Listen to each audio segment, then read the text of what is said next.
My name is Tim, and I have Lou Gehrig's disease, which sucks.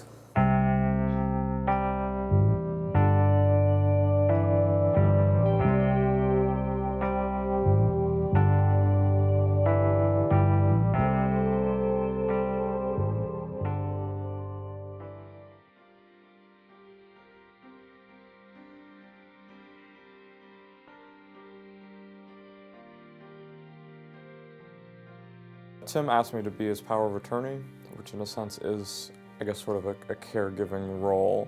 And what that entails is if Tim gets to a point where he can't communicate, that I will step in and kind of, in a sense, be the legal sort of decision maker for him. And it's hard when it's somebody that you care about and something that's so emotional to kind of take yourself out of it.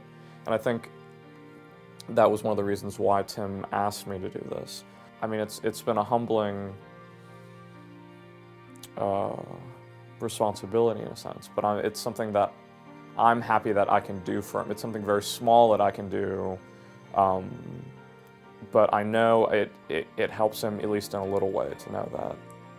It's given me a huge amount of perspective and appreciation for what I have and what I can do, and so yeah, it generally kind of affects me when I feel like somebody's complaining about something and it's just kind of benign or not important or something, or actually even more so something that they can change, but they just kind of feel sort of helpless or feel sort of trapped, and I'm just like, fuck up, like, yeah. And, I guess that's true of anybody who's, when you have that perspective, when you see somebody going through one of the hardest things you can imagine, and who deals with it with a certain amount of grace and, dignity, that people not being able to handle stuff that's relatively minor in comparison is just kind of, it's hard to hear, I guess. I have a shift once a week where I go over right after Lauren, the afternoon nurse, leaves, and I'm with him till Kaylan gets home and decompresses and is ready to take over. I used to be an activist, a pretty diligent activist in the political arena, and I just reached a point of feeling like nothing matters, the world is crap, and I really felt the need to plug into something that mattered. And what I've garnered out of this situation is that people are a lot better than I allowed them to be in my mind a long time ago, and I've really seen that, there is good in the world. It is at work, and it's exemplified by the Often Awesome Army. I feel really diligent in spreading the word about ALS because I'm seeing what it's doing to a person. It needs to be made more concrete in people's minds, so I talk about it a lot. I guess my situation just sort of collapsed. The relationship that I was in fell apart. I was really at kind of rock bottom. The reason I moved back to North Carolina was, I had to make the phone call to my family saying, hey guys, can't do it anymore. I need to come home, which is a terrible feeling at the age of 27 to have to crawl back to your family's house. First of all, being able to be around Tim, just his personality was great at that time. So totally weird thing to say, but it feels like a happy accident for me, for the mental state that I was in. There couldn't be anything better than being able to spend time with this group of people and see other people working and caring and making an effort. Well, when Tim first got diagnosed, we already had talked a lot about getting together regularly and watching horror movies and cult movies and things that most people don't like very much but are in fact awesome.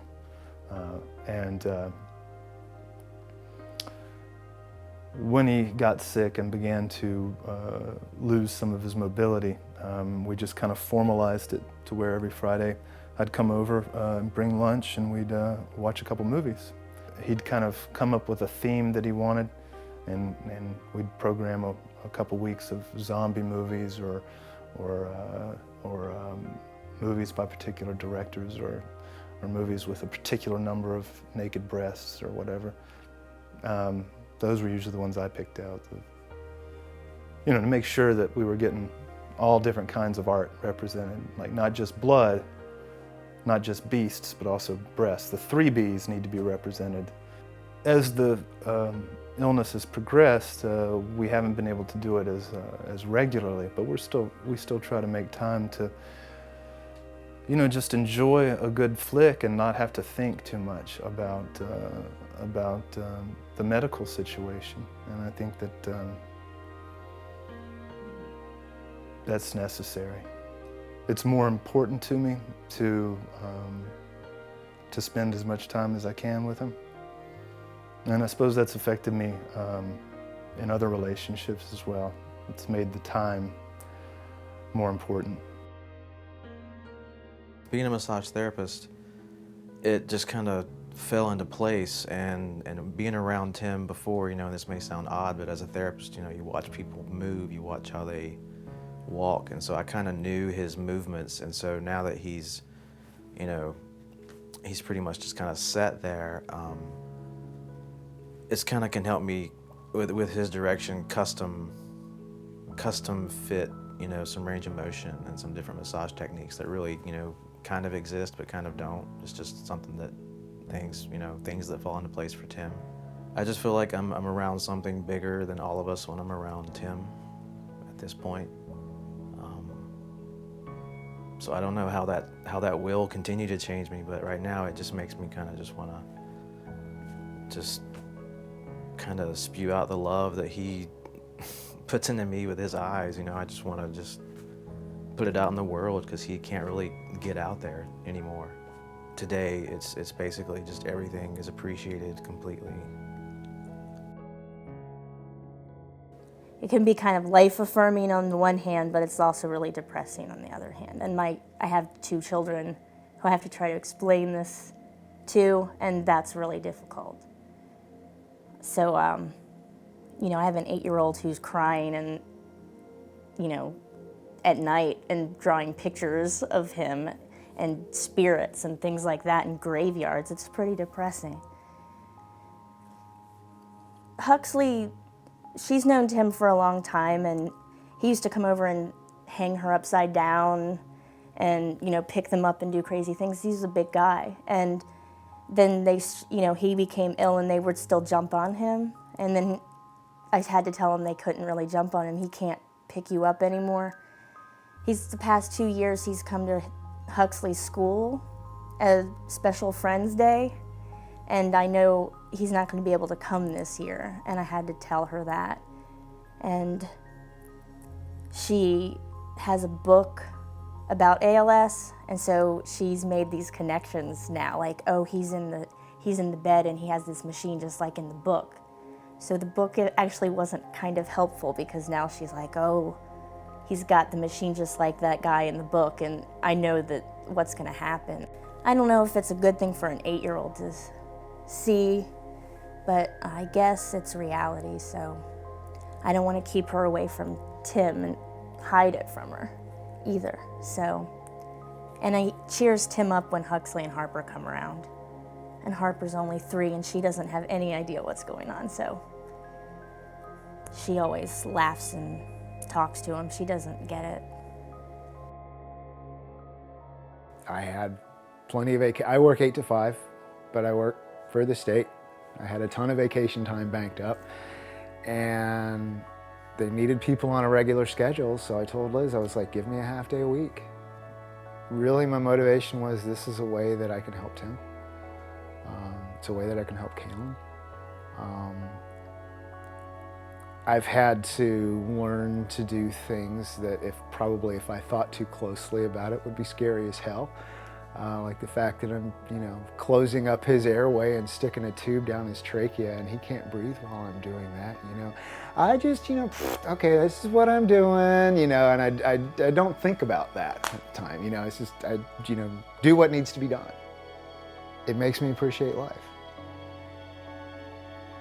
It really gives me a sense of perspective those times when some little pissant thing is not going the way I would like and I'm getting all uptight about it. I go, you know what? I can still get myself out of bed in the morning. I can choose to ride my bicycle to work if I want to. I can brush my own teeth. I can wipe my own ass. I can breathe for myself.